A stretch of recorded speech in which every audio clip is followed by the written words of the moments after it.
Good morning and welcome to the National Newspaper Publishers Association's Let It Be Known.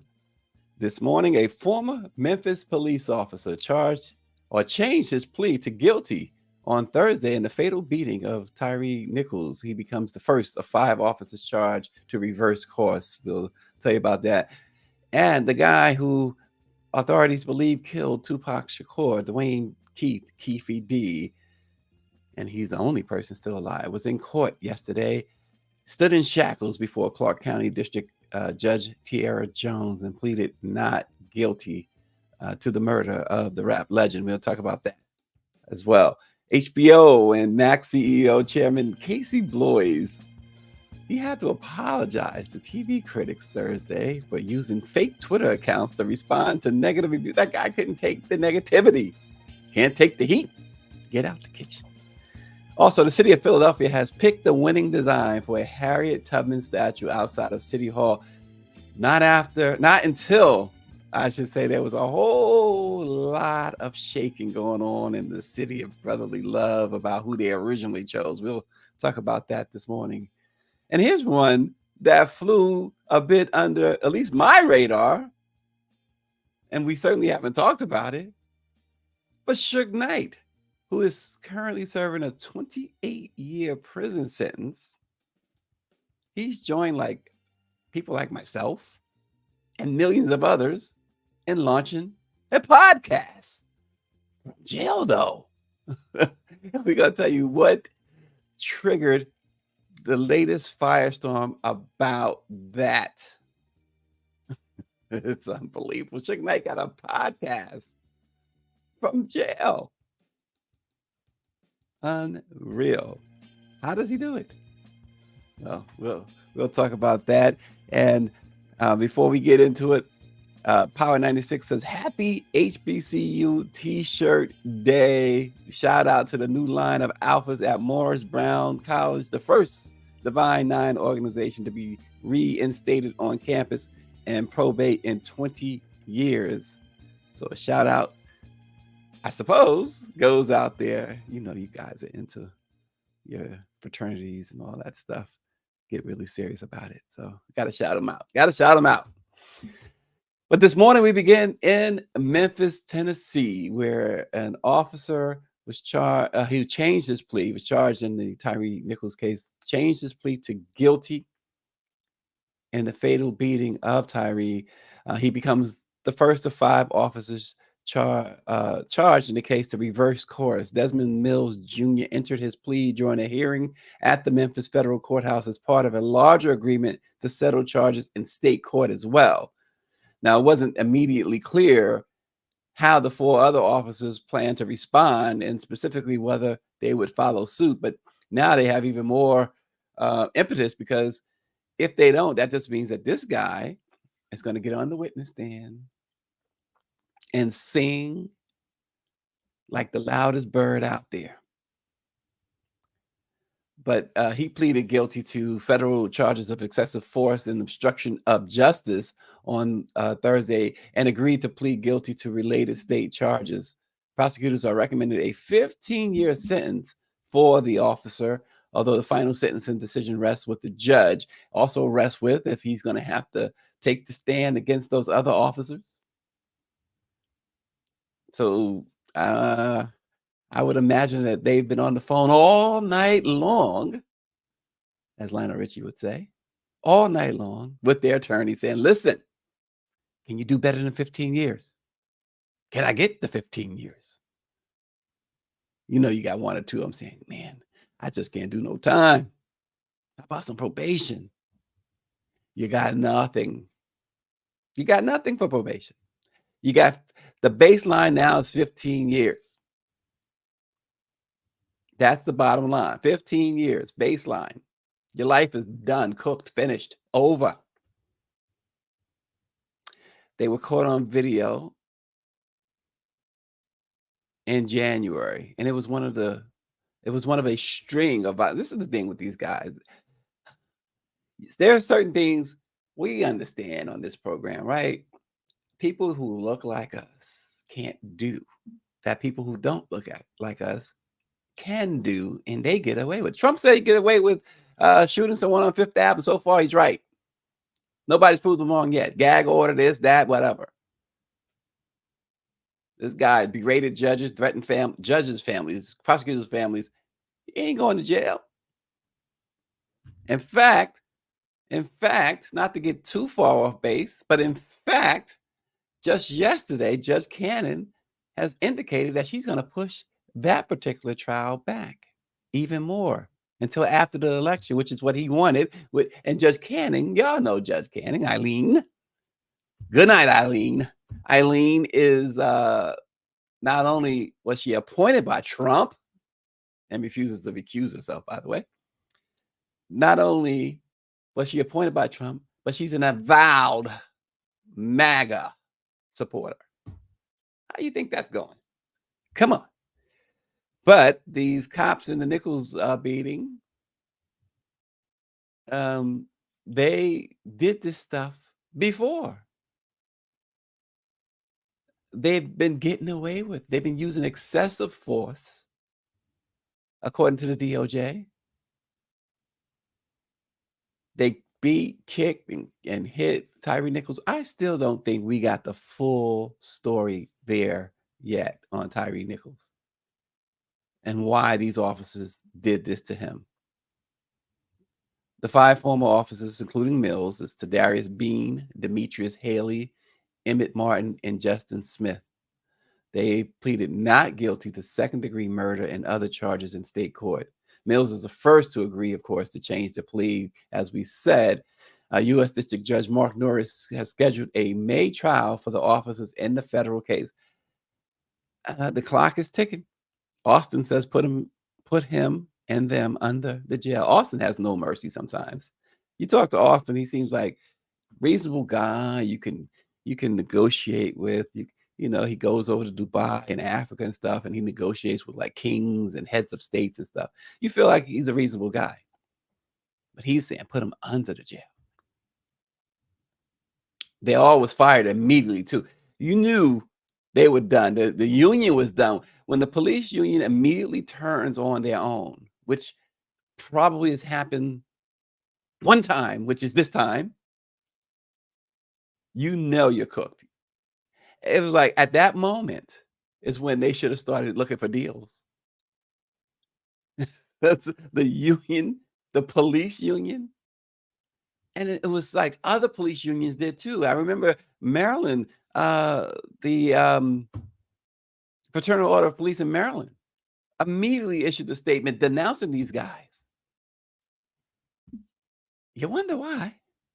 But the thing about it is, if they did that more often, if the union did that more, we always talk on this program about eliminating qualified immunity and stuff like that, which they should, because it seems like that's the real means to the end. But if the unions stop using themselves as bulletproof vests for the bad guys, I think the department as a whole might be a whole lot better off. Power 96 says those cops were a street gang. I am 100% sure they have done this before. Well, the DOJ says they've done this repeatedly. And Joni King says she agrees with Austin. Austin, someone's agreeing with you, Austin. I mean, they were immediately fired. They members of the Scorpion unit. The thing about the Scorpion unit, those 5 officers, they're done. They disbanded the unit, but there are other members of the Scorpion unit that have been moved to other teams. So it's almost like you hear stories of alleged when priests allegedly molest kids, they move them to another parish. And notice I said alleged. Don't be coming at me. I said alleged. Where's the lie? They moved them. They simply moved them. And this is what happened with other members of the Scorpion unit who probably is complicit too. But let's not That's certainly we are not excusing the behavior, the murderous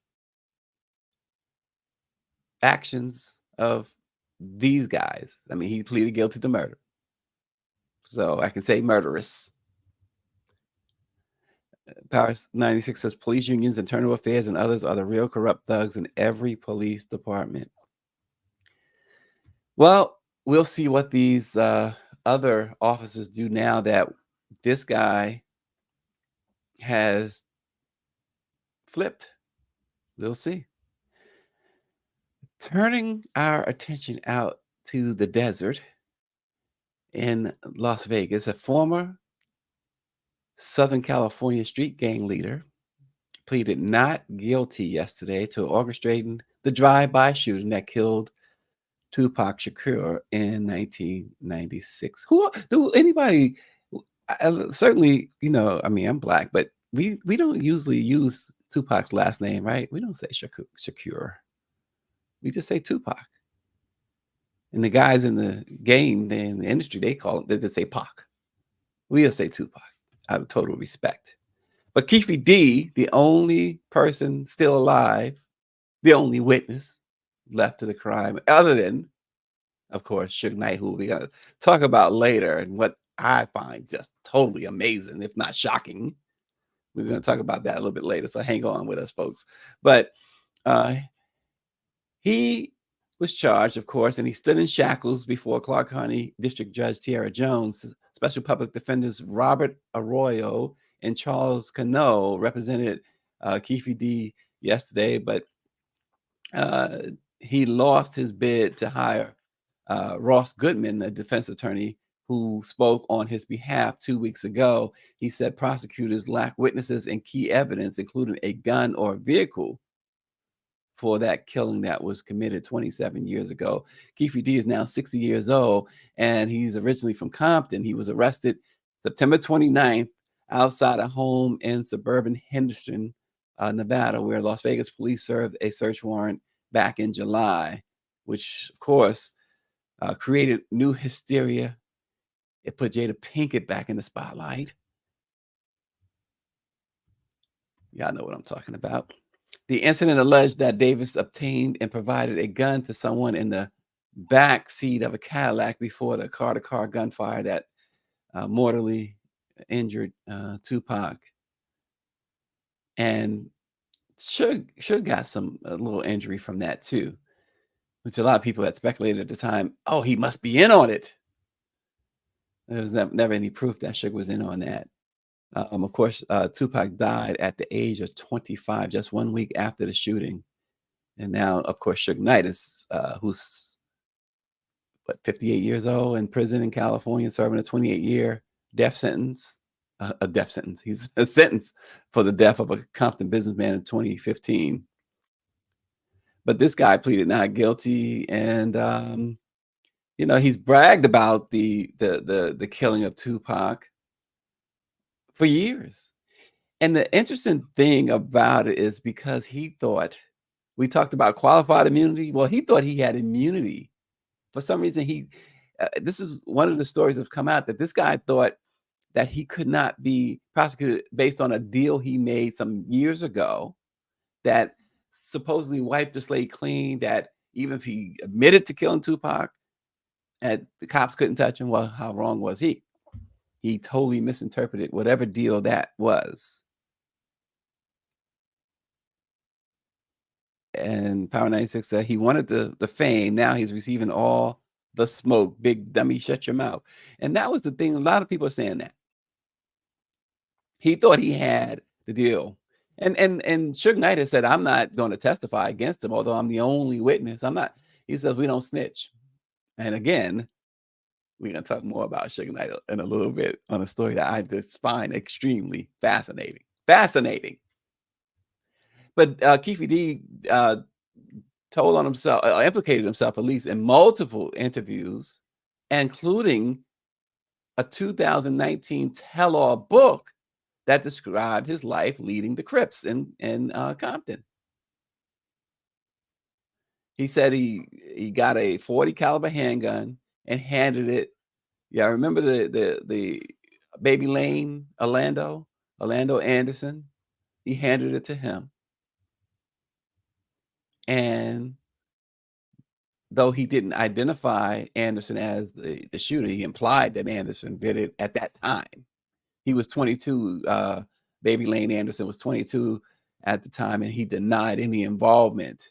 He died 2 years later when someone shot him in Compton. The other passenger and the driver of the Cadillac are also dead. And in his book, Keefe D wrote that he told police in 2010 what he knew of the killing of Tupac and what he knew about another unsolved, high profile hip hop murder, Biggie Smalls.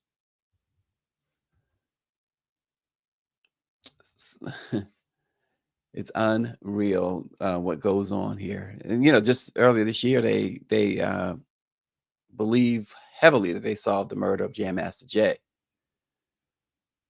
which is different circumstances, though. If you boil everything down to the situation with Tupac and the credible, I guess you would say, evidence that's in play, that was about, if you remember, there was a widely circulated video, and this was before Twitter and all that stuff, circulated of Tupac in a brawl in Las Vegas, and apparently Keefe D and his people felt Tupac disrespected them. And now there's video of this brawl. We've all seen it. And then a week later is when, after the big Mike Tyson fight, Tupac is gunned down. And I've always had a problem. But have you ever driven Las Vegas Boulevard? Regardless of what time of day or night, it's like Times Square. It's packed. How is it that they were able to get away? That's always been the interesting thing. Of course, Biggie was shot and killed in Los Angeles in March of '97, 6 months after Tupac. And folks viewed that as some sort of retribution, which it does not. The two does not appear to be tied at all together. But the fact is, a lot of speculation. I mean, Puffy's been having to defend himself recently, with all types of reports about his alleged involvement in Tupac's death. And then he's also had to defend himself. He at least outwardly, publicly loved himself some Biggie Smalls. And why wouldn't he? The money Biggie was making him. But there's been some stuff about, well, he knew this, he knew that. Who knows? Who knows? The only thing that should be cared about is bringing whomever is responsible to justice and giving the family closure to this. You say, giving them closure, and it does give them some sort of closure to know that the person responsible is held accountable. I know I would. I mean, even though it's 27 years later,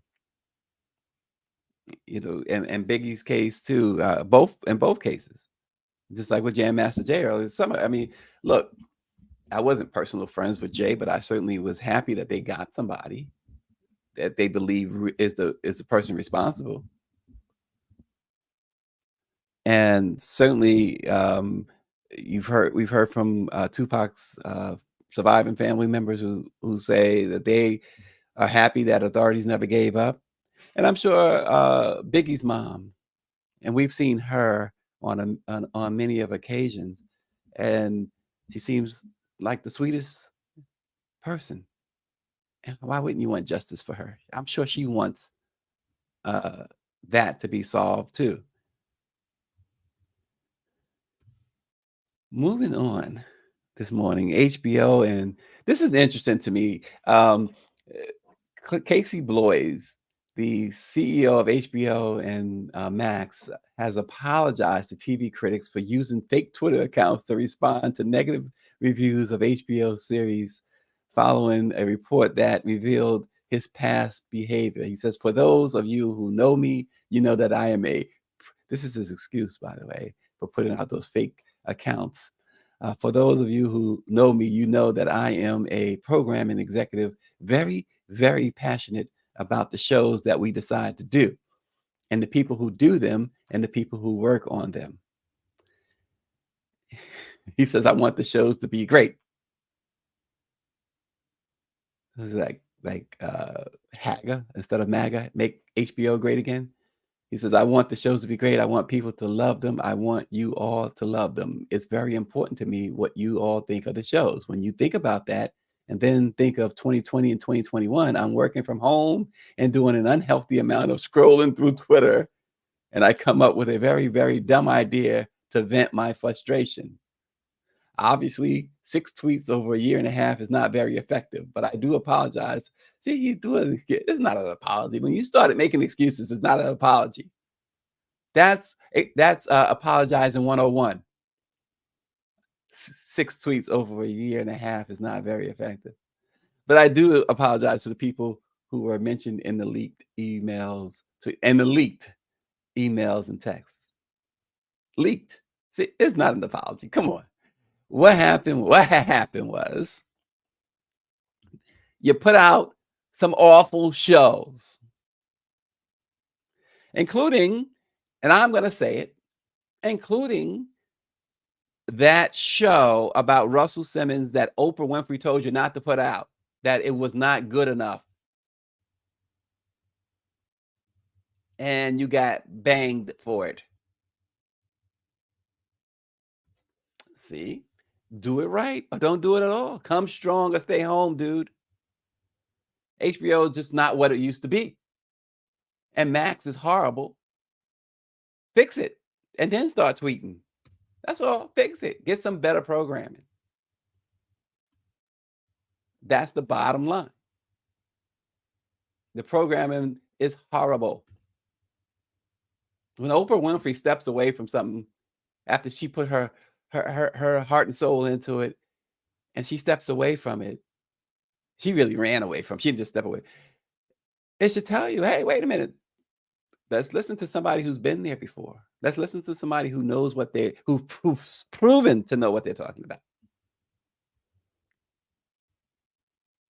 Instead, y'all forced Oprah to go on her friend's show, Gayle King, to talk about it and say, listen, I just didn't feel comfortable with it. Oh, boy. Let's come back home. Let's come back east, I should say, because Philadelphia will never be home. But the city of brotherly love, they have picked the winning design for a Harriet Tubman statue outside City Hall after facing criticism over its original choice of a white artist who's been selected without competition. Yes, Gayle King. Alvin Pettit beat out 4 other semifinalists with a design called A Higher Power, the Call of a Freedom Fighter. His nearly 14-foot bronze statue, the first of a Black woman who is a historical figure in the city's public art collection, will portray Harriet Tubman as a military leader and freedom fighter. The famed abolitionist who escaped slavery and led other enslaved Black women and men to freedom on the Underground Railroad worked as a scout, spy, and nurse for the Union Army during the Civil War and helped lead 150 Black soldiers on a gunboat raid in South Carolina. Last year, Philly city officials offered the commission to another artist, Wesley Wolford, a white sculptor from North Carolina. The city contacted Wolford after a traveling version of his 2017 statue of Tubman appeared at City Hall. While a group of artists then protested, joined by several activists, saying the city should have held an open competition to give a chance to other artists, including Black artists, especially since it was for a piece of public art. D. Jones, a textile artist, told city officials and Wolford during a community meeting in June that as an artist, it's hurtful and it's traumatizing. The Philadelphia Inquirer reported that if it was an open call and Wesley was chosen, it would be fine. But because the process wasn't open, that's the big issue. And it is the big issue because it's not about, it shouldn't be about black and white. It should be about what's best, right? But they did not open it. They just called this white guy in North Carolina. He came down from the hills and did a Harriet Tubman thing. Wolford stepped aside finally, and the city's Office of Arts, Culture, and the Creative Economy, known as Creative Philly, issued an open call for artists. Greer said it is about black or white. I was just trying to be politically correct. See what happens? This is why you shouldn't have to worry about being politically correct. You get reamed for it regardless. City officials and the city's African American Statute Advisory Committee. They have an African American Statute Advisory Committee. I need to process that. An African, I wonder who's on that. How many people? Is it a paid commission? Or is this just like artists just needing something else to do? That's interesting to me. We might have to rename this show to That's Interesting to Me. Because that is interesting. African American Statute Advisory Committee. Who sits on that? What's the hours like? Maybe I could join if it's pay and the pay is right. They offer benefits, health benefits, 401k plan. Wow, African American Statute Advisory Committee. I'm stuck there. Power 96. And so Austin probably is on. That's something that Austin would sit on. There's no question in my mind. Austin would sit on an African American Statute Advisory Committee.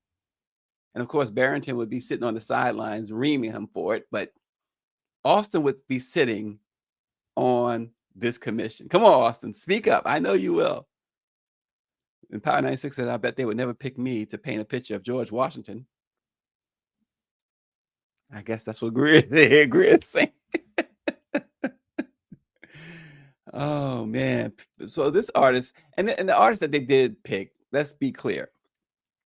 He's done some, his work has been praised in the past. He's made monumental sculptures celebrating other historical Black figures, including educator and philanthropist Mary McLeod Bethune and iconic singer Marian Anderson. So his small-scale mock-up shows Tubman with her hands folded in prayer and a rifle slung over her back, leaning forward, as y'all saw in the picture there. She stands on a pile of broken shackles with a pistol tucked in her waistband and the edge of the Confederate flag visible underneath her foot. Austin says, are you suggesting statues of Barrington and me? No, I'm suggesting that you would sit on that commission. You probably would.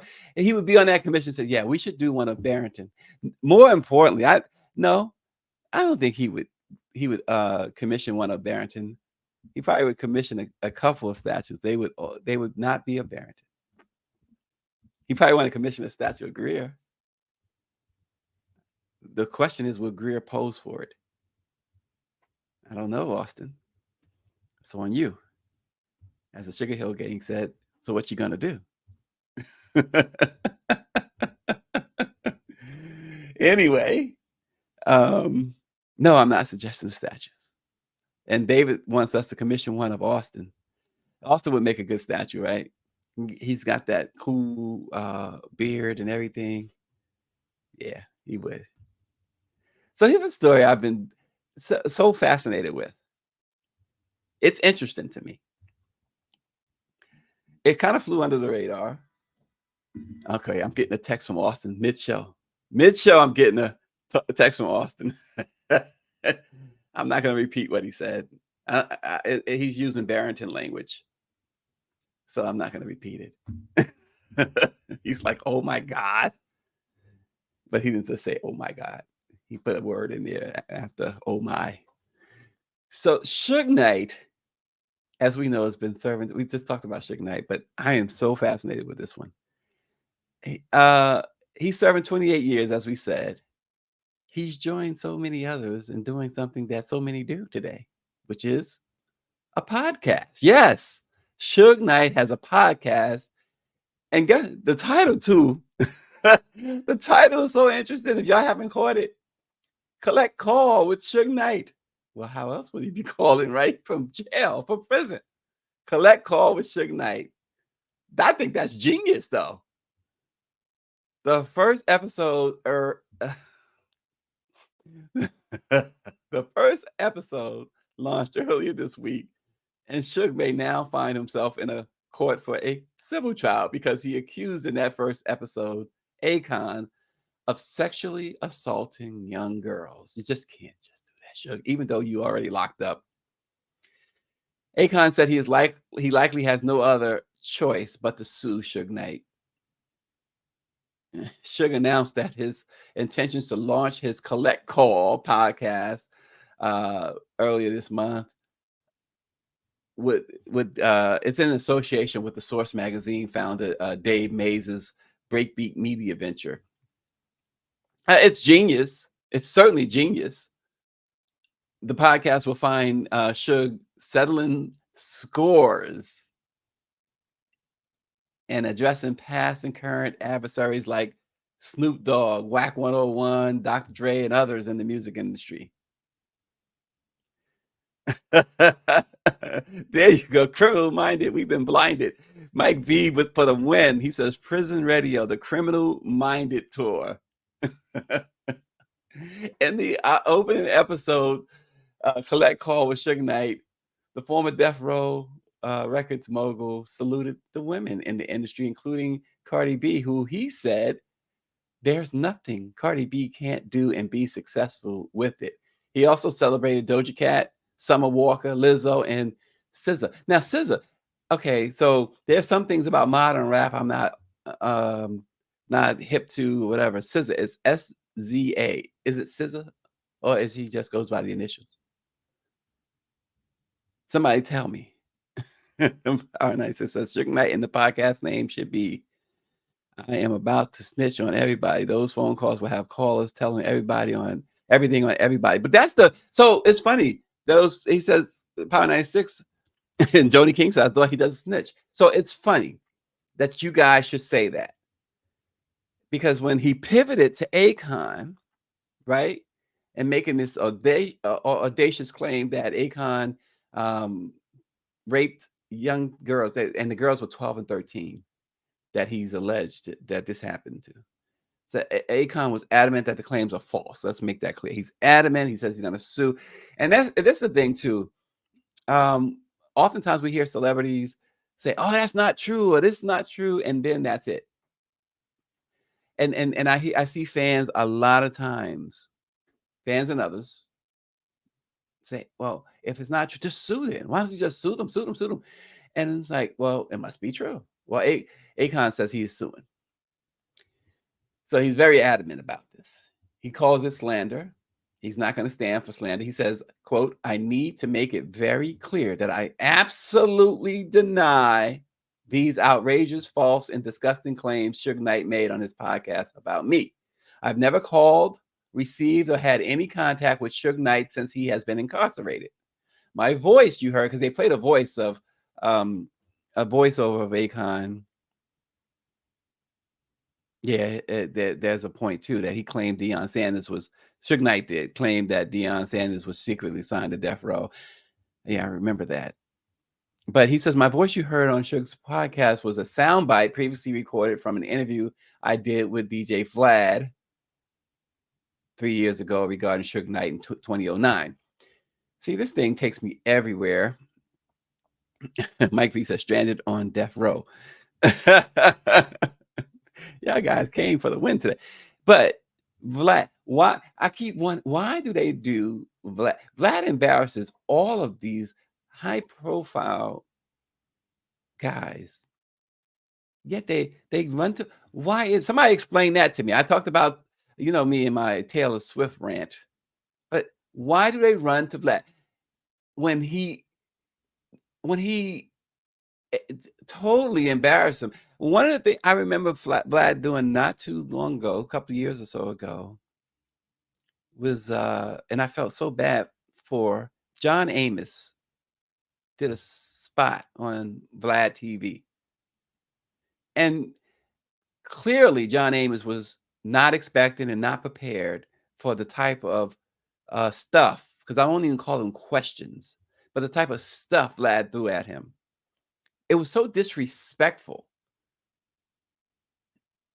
And John Amos was like, I don't know what he's talking about, but yeah, I'll go along with it. He just wanted to get through it. It was horrible to treat that man, an elder statesman, like that. He's a culture vulture, says Mike V. Joni King says, I can't understand why they talked with Vlad either. They do everything they can in their power to not talk to the black press, though, right? They know what's in store for them, I guess. Anyway, I digress. But Akon went on to say that I've never been a guest on Suge Knight's podcast. Of course you haven't, Akon. He just started it. He says, I always believe in building positivity into the world, and my actions and legacy have spoken to that. Yeah, I know he's still working on that Wakanda village in Africa. Akon is. He says, it's unfortunate that I have to defend myself from these lies, and I will be involving my legal team in filing a defamation lawsuit against Mr. Knight. My prayers for him will still continue. He said, what?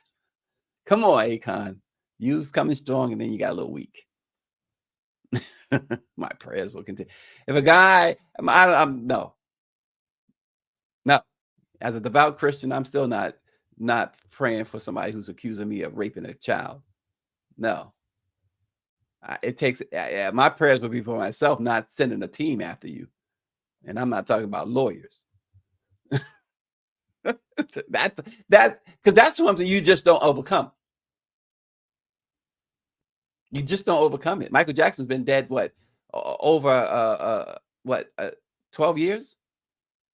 13 years?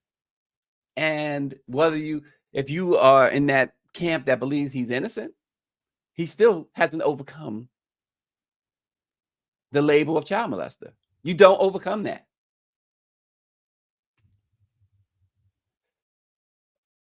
So the backdrop to this is that in 2020, Akon addressed a violent confrontation between Suge and Akon's road manager, a guy named Detail, which he says came from a business dispute between himself, Suge, and Detail.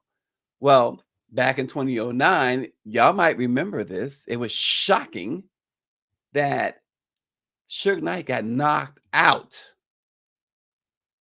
You could see Smokey standing over Suge Knight, in your mind's eye, with his famous line. But he got knocked out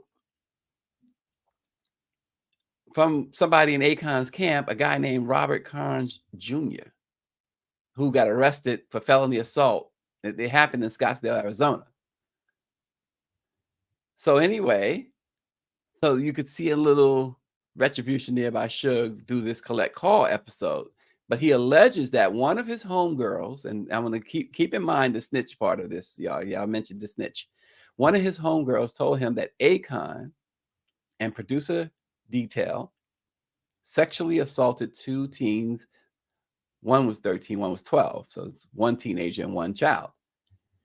He did not provide a date that the incident took place, but claimed he told the women not to tell law enforcement because we don't snitch, and I will handle it myself. And so you can infer, either rightly or wrongly, from that this was 2009. Suge went to confront Akon and Detail and got knocked out. That's interesting to me. So it makes it even more interesting to see if Akon is really going to file this lawsuit. Because if that timeline fits, then something is amiss. The story goes that the girls were with an older person, a woman. They go to see Akon. They're supposed to be doing a video or something. not the girls, but the young lady that was with the girls. And it was her, one of them is her niece. She says, I gotta rush, I gotta run. And Akon was like, no, leave them here with me so that you won't be late. I'll make sure that they eat. I'll feed them. Okay. Y'all want to stay? The girls stay. When she comes back to get them, they're in a hotel room, by the way, which is crazy.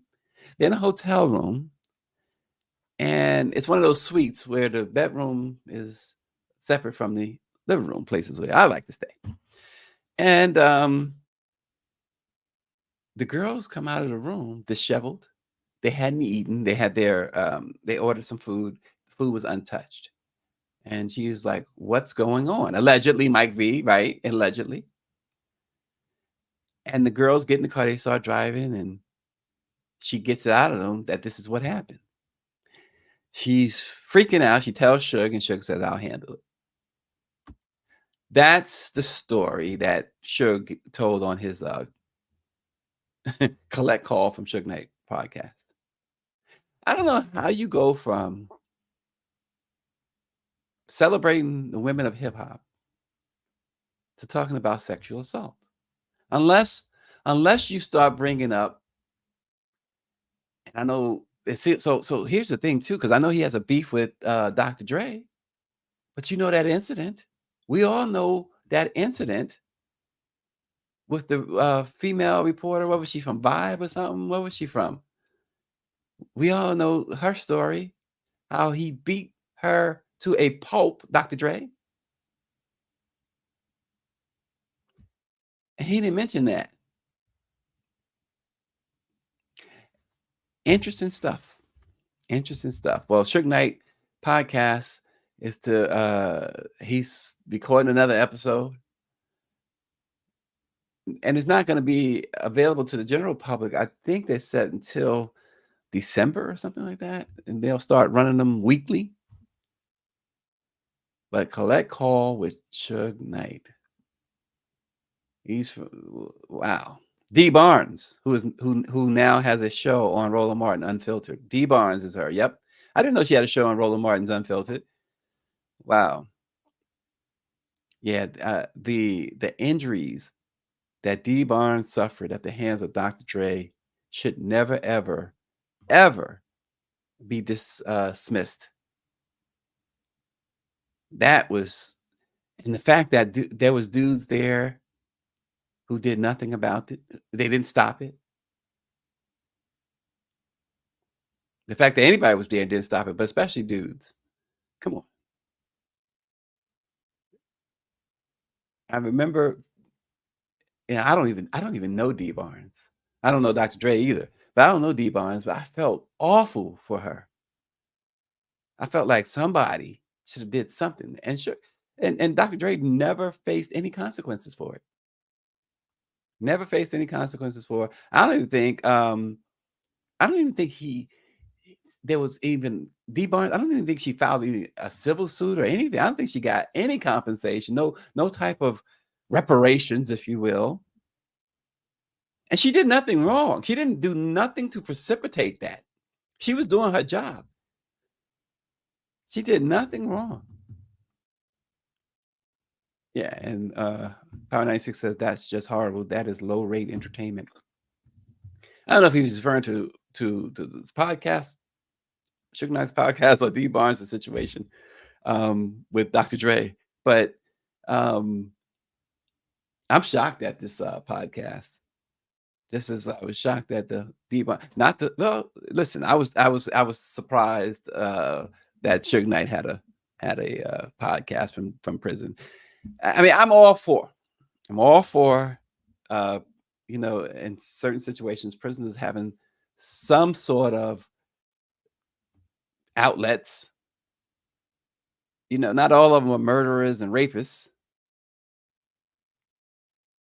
Power 96 was talking about the podcast. I just think that Suge Knight is in for a violent crime, though.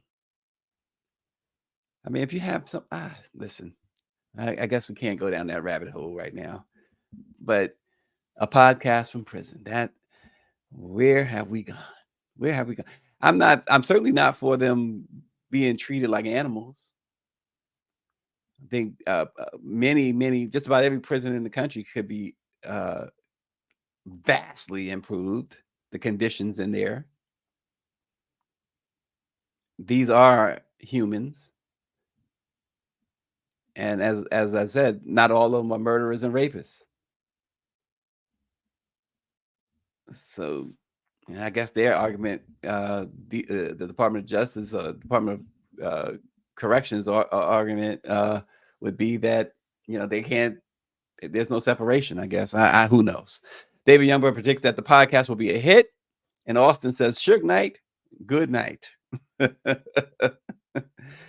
This is what happens on Fridays on Let It Be Known, especially when Austin is on the other side of the computer. He's not here to keep things in its proper perspective. Mike V says the 14th Amendment states equal protection under the law, including access to broadband from prison. And see that part right there. And that's something else that I believe they should revisit, right? This prisoner call. Do you know how much people spend in prison phone calls? I mean, you can build countries with the money that they make off of these inmate phone calls. We've done many stories about them, many articles in the Black press about it. And it really, now with the advent of cell phones, remember back in the day, long distance call was like if you lived in New York, for instance, and you were in Queens, you had a 718 area code, and somebody lived in Manhattan had a 212 area code. That was considered long distance, and so they billed you for it, like certain cents per minute. And now it's just a flat fee. If your cell phone bill is, say, $89 a month, Power 96 got the flip phone, so he's probably paying $10 a month. You can call anywhere, just about. Certainly anywhere in the country, and some plans or some phones you can call outside the country. It doesn't cost anything extra. So how about, I'm sure it's not an original thought, but how about, okay, flat fee for the inmates? And Power 96 says Dr. Dre, going back to Dr. Dre, still giving money to absolutely predominantly white institutions after Black people made him and after he totally destroyed D. Barnes that night. David Youngblood says WhatsApp is free, and I use WhatsApp. So, yeah, they should be able to make phone calls without incurring the cost. And really, it's not the inmates who's incurring the cost anyway. It's the families, it's the loved ones. And oftentimes and here I go on a long dissertation, right? I'm gonna stop short of it being long, but oftentimes it's the poor mom, right, sending commissary money and paying for the phone calls, from her minimum wage paycheck, where she's barely paying the rent and taking care of the 3 other kids. Yeah. This world. Luther Vandross said, if this world were mine, what would you do if this world were yours? Oh, Power 96 corrected me again. $5.99 is what he pays for his cell service, and he asked for a discount. There you go. You gotta love them. You gotta love them, folks. Thanks for hanging there with us all week and every week here at the Black Press's Let It Be Known. We look forward to bringing you some stories and news that you can use each weekday. Join us on Monday as we do it all over again. Have a great and safe weekend. We'll see you then.